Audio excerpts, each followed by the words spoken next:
చెప్పరా పిలిచావంట? ఈడుండి చూసుకోవే కొద్దిగా. అది సార్ పిలిచారంట. Please come in.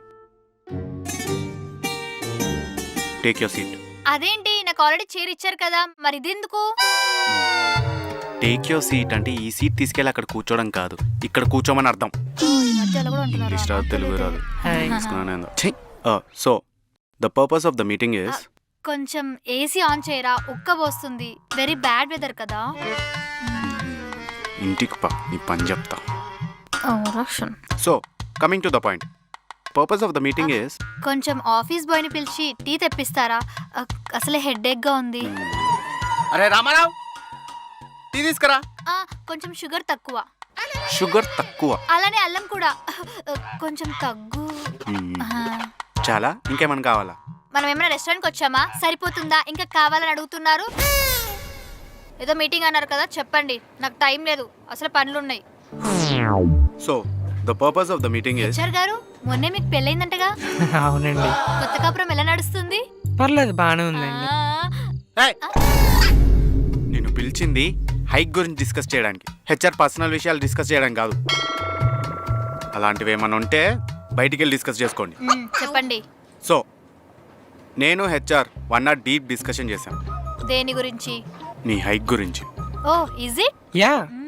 సో నీ హార్డ్ వర్క్ ఇంకా డెడికేషన్ చూసాక మేము డిసైడ్ చేసింది ఏంటంటే, నీ హైక్ 3200 రూపీస్. నా హెయిర్ కట్ కి ఓకే, వాట్ అబౌట్ హైక్? అదే నీ హైక్. అది హైక్ ఏంటి? మా బుడ్డోడు చెడ్డలు కూడా రావు. అవునండి, మీకు పిల్లలు పుట్టలేదు కదండి. అంటే పుట్టబోయే బిడ్డలకి. ఓకే, పుట్టినాక చూద్దాంలే కానీ ఇక బయలుదేరు. అదే మీ ఫైనల్ డెసిషనా? అవును. అది కాదండి. మేడం ఏదో పనులు ఉన్నట్టున్నారు. సార్ నేను బయటికి వెళ్ళనా? నువ్వు కూర్చో. అందరికి హైక్ ఎక్కువ పెంచారు, నాకేమో కొంచెమే ఇచ్చారు.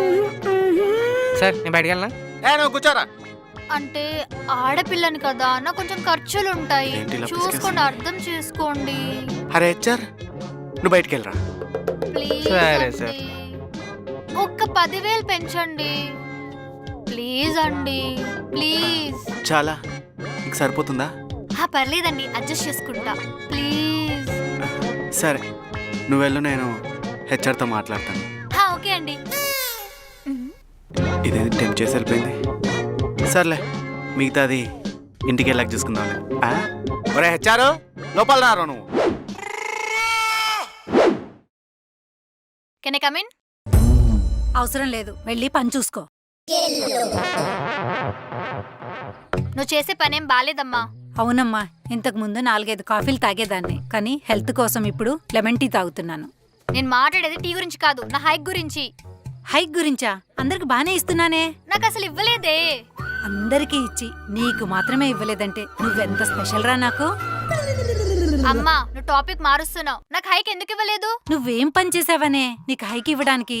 నువ్వు చేసిన పనికి నేను ఫైర్ చేయకుండా ఉండటమే నీకిచ్చిన పెద్ద హైక్. అమ్మా నువ్వు నన్ను ఇన్సల్ట్ చేస్తున్నావు. లేదమ్మా, రియాలిటీ చెప్తున్నాను. పోనీ నువ్వే చెప్పు, నువ్వేం పని చేసావో. నేను చాలా చేశాను. అదే మన ప్రాజెక్ట్. అదే చూసావా, చేసింది నీకే గుర్తులేదు, ఇంకా మాకేం గుర్తుంటుంది? అసలు నేను వర్క్ చేయకుండా ఉండడానికి రీజన్ నువ్వే అమ్మా. నేనేం చేశానే? లాస్ట్ టైం ప్రాజెక్ట్ వచ్చింది, పైథాన్ నేర్చుకోమన్నావు. నేను కష్టపడి జస్ట్ 2 years లో పైథాన్ నేర్చుకున్నాను. ప్రాజెక్ట్ అయిపోయింది, నెక్స్ట్ జావా నేర్చుకోమన్నావు. చెప్పే నీకు క్లారిటీ లేనప్పుడు ఇంకా చేసి నాకేముంటుందమ్మా? చూడు బృందా, నీతో పాటు జాయిన్ అయిన వాళ్ళందరూ ప్రమోషన్లు వచ్చి మేనేజర్లుగా, టీమ్ లీడర్లుగా సెటిల్ అయ్యారు. నువ్వు మాత్రం హైకిల్ గురించి నాతో ఆర్గ్యుమెంట్ చేస్తూనే ఉన్నావు. ఒకటి, హైకిల్ అడగటమైనా మానే, లేదంటే వర్క్ అయినా నేర్చుకో. గో. సో ఇదే నీ ఫైనల్ డెసిషనా? అవును, కంపెనీ గ్రోత్ కోసం తీసుకున్న డెసిషన్.